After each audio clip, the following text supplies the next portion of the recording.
সর্বপ্রথম মহান আল্লাহ তাআলার নিকট লাখো কোটি শুকরিয়া আদায় করতেছি যে তিনি আমাদের প্রিয় নেতা ভোলা সদর আসনের মাননীয় সংসদ সদস্য আমদানি পার্থভাই মন্ত্রী হয়েছেন। এই জন্য ধন্যবাদ জানাচ্ছি বাংলাদেশ সরকারের মাননীয় প্রধানমন্ত্রী, দেশের হৃদয়ের প্রধানমন্ত্রী যাকে বলে, আমাদের সকলের হৃদয়ের প্রধানমন্ত্রী।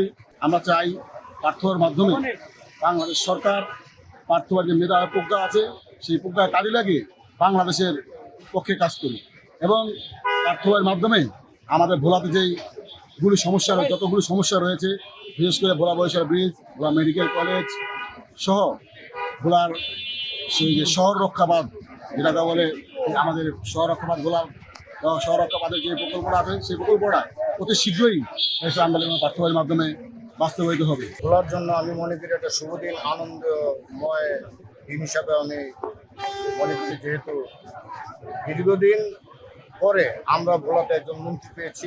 আমরা জাতীয় পার্টি না, শুধু ভোলার সমগ্র জনগণ পার্থ সাহেবকে নির্বাচিত করেছেন একজন ভালো সৎ লোক এবং শিক্ষিত লোক হিসাবে। ভোলার মানুষ ওনার কাছ থেকে অনেক কিছু আশা করে। ভোলা এমন একজন ব্যক্তিকে মন্ত্রণালয়ের দায়িত্ব দিয়েছে এবং মন্ত্রী করেছে।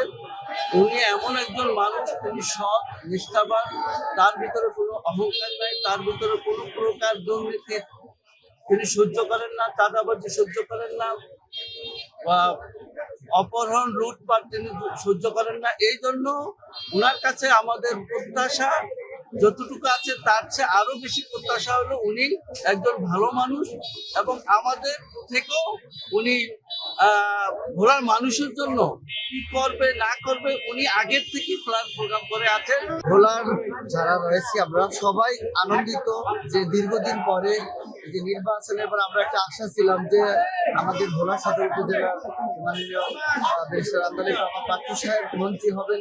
ঠিক 180 দিন পরে আমরা একজন মন্ত্রী পেয়েছি। এটা আমরা সাধারণ মানুষ হিসেবে অত্যন্ত আনন্দিত, গর্বিত।